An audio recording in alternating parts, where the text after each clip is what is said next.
Before cell phones, I remember how difficult it was trying to meet up with friends to encounter them in large groups. We'd say, meet at such a place or a time, or maybe I'll be wearing a bright yellow shirt and I'll be waving my hand, and that's the way we'll be able to encounter each other, to meet up with each other. Well, it could be very tricky trying to make that connection, to have that encounter in a large group. But the cell phone has now changed most of that. With cell phones, it's no problem to make that connection. At the heart of the gospel story is this connection, or this encounter between the bridegroom and the 10 young ladies in the story, all waiting to meet him, all ready to go with him into the party. And we're told 5 bring the extra oil for their lamps. The other 5, they're not so prepared.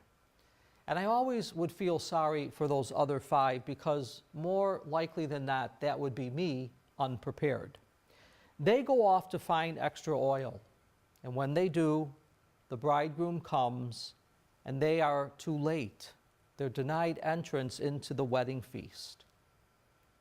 The story today is meant to help us think about something that may be a very sobering thought. Will we be ready for the second coming of Christ? We can't count on anyone to cover for us. We must be prepared for ourselves. When Christ will come, that's not the important issue here. We don't know.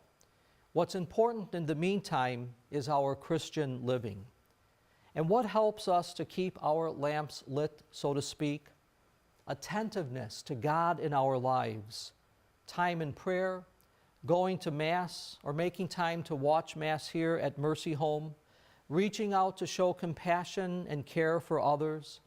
All of these are ways in which we keep the lamp of attentiveness of God lit, so that we are ready when the bridegroom comes. We must be prepared. And so today we might ask ourselves, how attentive am I lately? Do we have the right amount of oil in our lamps?